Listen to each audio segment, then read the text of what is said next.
Is Jackie Helvey, and I'm here with Jaki Shelton Green, who is the North Carolina Poet Laureate and just a fabulous person. And I'm so glad that we were able to get together today. So, Jackie, tell me about where you're from originally and what has inspired you to become a poet, and we'll go from there.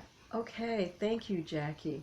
I grew up in northern Orange County, specifically Eflin, uh, exit 160 on the 85-40 corridor going everywhere else.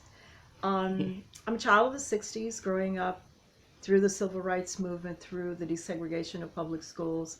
I was one of those children during the consolidation of black schools being closed and we all going to white schools.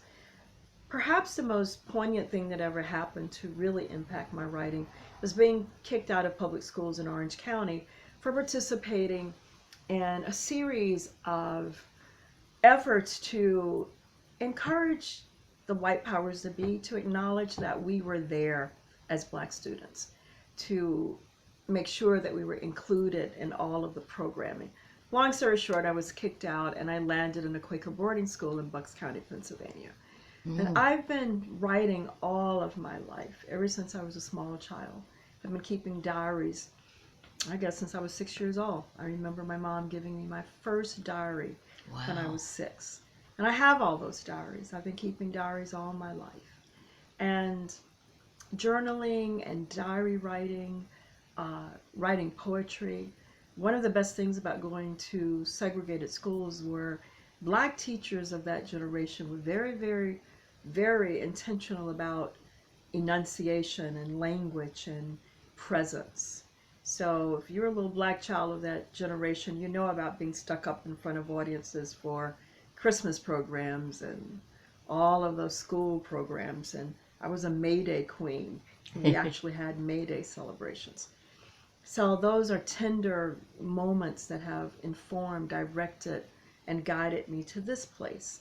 You know, sometimes when I'm sitting in spaces that my ancestors would never could have ever dreamed of being in, I'm always asking, how did I get to this place? And I know that the only reason I got to this place is because that there were amazing teachers of color in my early development who were very vested in little brown girls and boys like me, ensuring that we knew how to communicate, that we knew that we were worthy of everything this world had to offer. So all of that ties into my skill sets. Being at the Quaker boarding school was amazing because for the first time, someone really saw my writing skills, teachers who saw me as a budding, emerging writer. And it just sort of, I guess, tumbles from there out Mm-hmm. into a profession. I've spent a lifetime of teaching writing, being the teaching writer, which I'm doing now. I teach documentary poetry at the Duke University Center for Documentary Studies. I have a lot of residencies in public and private schools across the country and outside of the country. I'm currently um, doing a project with a group of Saudi Arabian seventh graders who have a poetry club Oh, every wow. Wednesday, That's so and great. working with schools in Morocco around poetics. So that's my yoga. Mm-hmm. You know, poetry is my breath. It's my big stretch. It's my dip.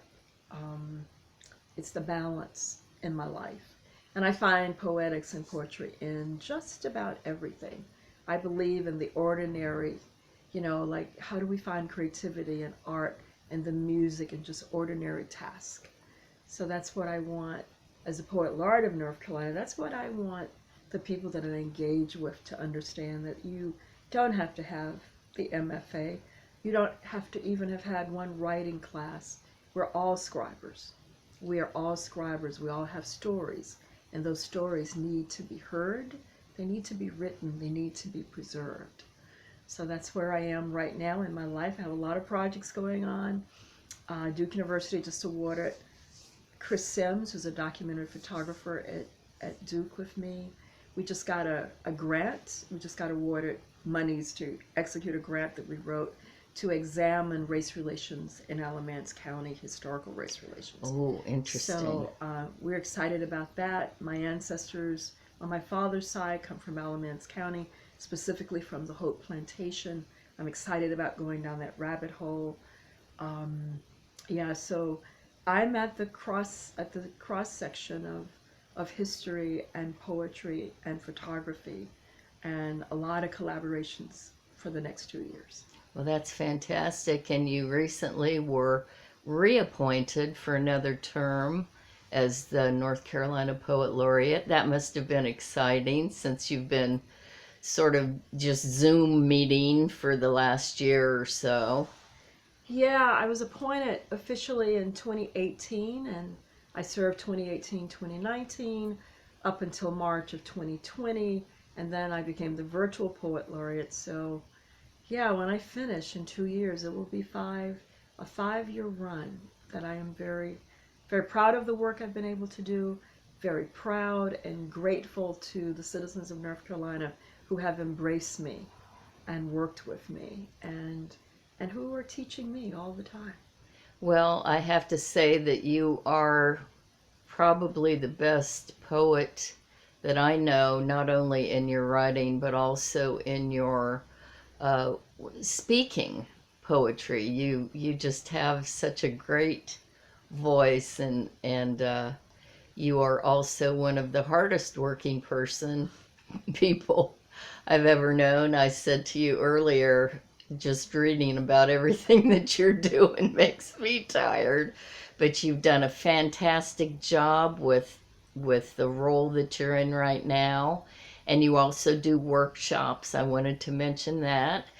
What's your website address? You have a website. It's JakiSheltonGreen.com, and you can go there to find out about my recent publication. That's a bilingual version, English Italian version of I Want to Undie You, which is a book I published in 2017, but in 2021 it is now an Italian version of it, in addition to one LP and 2 CDs that I have created, one during COVID even. So yeah, come play with us. Sister Write is my business where I invite women writers or women just creative beings who want to expand, who want to dive deeper into their creativity. Come join us in Ocracoke or Martha's Vineyard or Asbury Park, New Jersey, or Tullamore, Ireland, and now Morocco. We've been to Morocco twice now, and would love, love, love to play more with more women writers in the area. Fantastic. Well, it's great to see you, Jackie. Thank you so much. Oh, thank you, Jackie, always.